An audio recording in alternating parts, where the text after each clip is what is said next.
आप Europe based Amazon seller हैं और अमेज़ॉन यूएस पे सेलिंग कर रहे हैं, तो there is a good chance Amazon is charging you thousands due to an extra 20% VAT charge.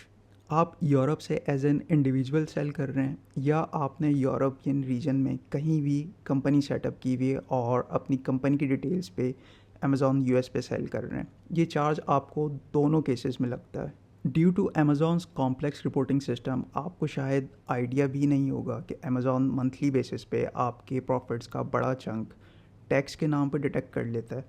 But the good news is आप इसको रोक सकते हैं। ना सिर्फ आप इसे रोक सकते हैं बल्कि आप अमेज़ॉन से रिफ़ंड भी डिमांड कर सकते हैं जो अमाउंट आप ऑलरेडी पे कर चुके हैं। मेरा नाम शहीर है। मैं Amazon reinstatement and compliance expert हूँ। मैं सेलर्स को हेल्प आउट करता हूँ with account deactivations, suspensions and account health issues.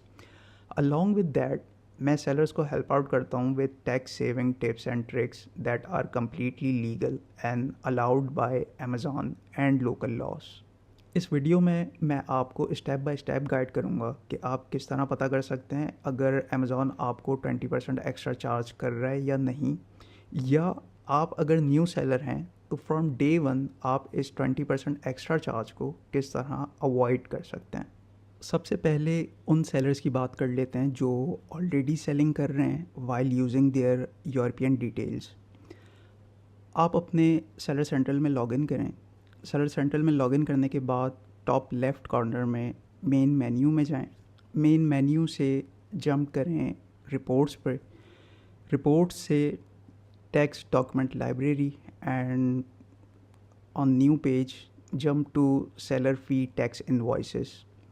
यहाँ से आप अपनी इनवॉइसेस डाउनलोड करें to check if VAT has been charged. If you C VAT applied, don't worry, you can fix this immediately. सबसे पहले सारी इनवॉइसेस डाउनलोड कर लें, अमाउंट टोटल करें टू सी आप कितना पे कर चुके हैं। वंस टोटल मालूम हो जाएगा, नेक्स्ट आपको दो काम करने हैं।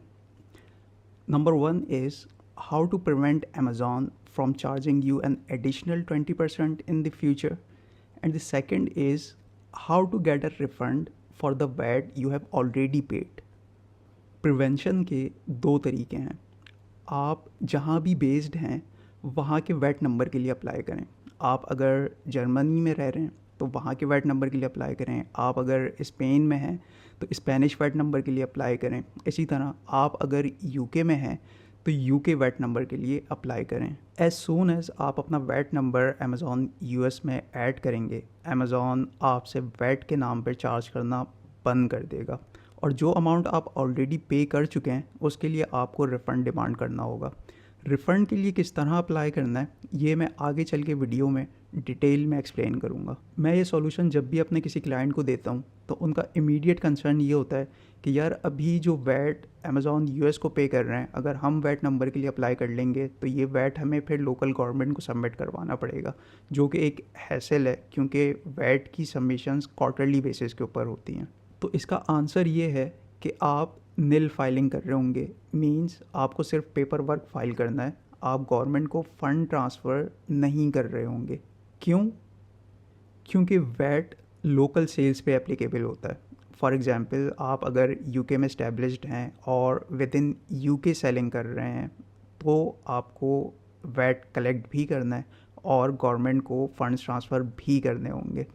Same goes for all European countries.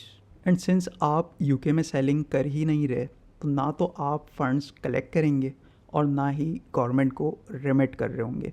हम नील फाइलिंग कर रहे होंगे और नील फाइलिंग सिर्फ इसलिए की जाती है क्योंकि एक बार जब आप वैट नंबर के लिए अप्लाई कर लें तो फाइलिंग उसकी कंप्लायंस रिक्वायरमेंट होती है। हमने first method of prevention discuss कर लिया, अब आते हैं सेकंड मेथड ऑफ प्रिवेंशन की तरफ। काफ़ी लोगों का कंसर्न ये होता है कि यार हमें इस VAT registration and then quarterly filing के चक्कर में नहीं पड़ना, कोई ऐसा सॉल्यूशन बताएं कि ऑल टुगेदर हमेशा के लिए जान छूट जाए। तो इसका दूसरा तरीका ये है कि आप अपनी लीगल एंटिटी चेंज कर लें और उसे यूरोप से शिफ्ट करके कहीं और ले जाएं। आइडियली आप यूएस में ही एक एलएलसी फॉर्म कर लें। फॉर एग्ज़ाम्पल अगर आपने पहले यूके लिमिटेड कंपनी बनाई हुई थी और उसके थ्रू बिज़नेस कर रहे थे तो अब आप यूएस में एक एलएलसी फॉर्म करें और उस LLC की डिटेल्स आप अपने सर्वर सेंट्रल में अटैच कर दें। आप जैसे ही लीगल एंटिटी अपडेट करेंगे, अमेज़ॉन इमीडिएटली आपको वैट चार्ज करना बंद कर देगा।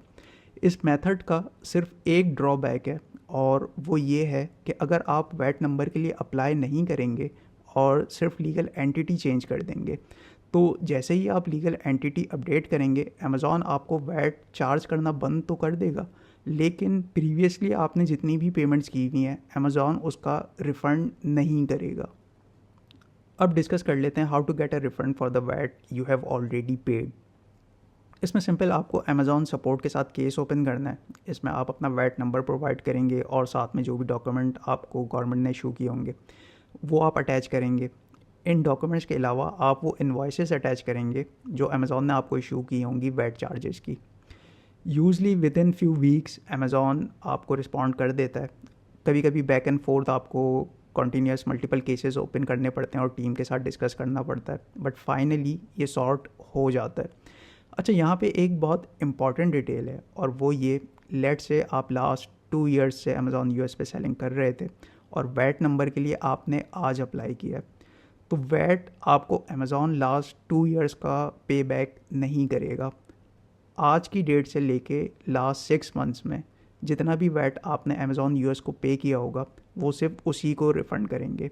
ये काइंड ऑफ एक कंप्लाइंस रिक्वायरमेंट है। इसकी डिटेल्स में मैं नहीं जाऊंगा कि इस तरह क्यों होता है, लेकिन ये चीज़ आपको ध्यान में रखनी है कि जिस दिन आपका वैट नंबर इशू हुआ होगा उससे लेके लास्ट 6 मंथ्स के अंदर अमेज़ॉन ने आपको जो वैट के नाम पर चार्ज किया होगा, अमेज़ॉन सिर्फ उसका रिफ़ंड करेगा, बाकी अमाउंट आपको रिफ़ंड नहीं होगा।